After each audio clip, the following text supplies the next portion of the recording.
नमस्ते हजुरहरूलाई, स्वागत छ मेरो च्यानलमा। आज मैले अरिङ्गरको रेसिपी लिएर आएको छु। मैले अरिङ्गर बनाउनको लागि चाहिँ मैले पहिले सबै केलाएर सफा गरेर राखिसकेको छु। मैले चाहिँ अब ग्यासमा भाँडा बसाल्दैछु। ल हेर्नुहोस् त, मैले कराई पनि बसालिसकेँ।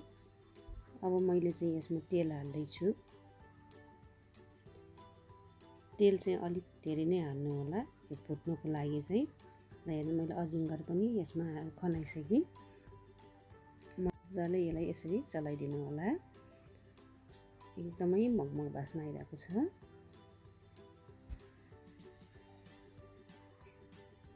फेरि एकचोटि फेरि चलाइदिनु होला। मैले पनि खाएको छैन, यो ट्राई गर्न लागेको हो फर्स्ट टाइम।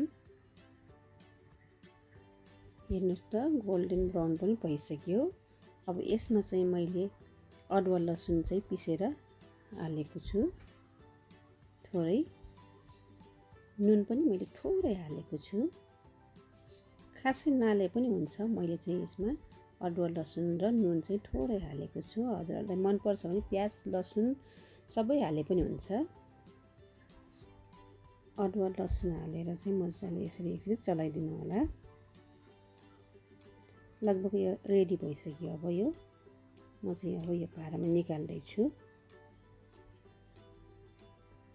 हेर्नुहोस् त, कति मजाको गोल्डन ब्राउन भएको छ। म एउटा टेस्ट गरेर पनि हजुरहरूलाई चाहिँ देखाउँछु। ल हेर्नुहोस् त बारुला, हेर्नुहोस् त बारुला, हेर्नुहोस् त कति मजाको ठुलो। मैले चाहिँ यो अन्डा चाहिँ मैले टेस्ट गरेर हेर्दैछु।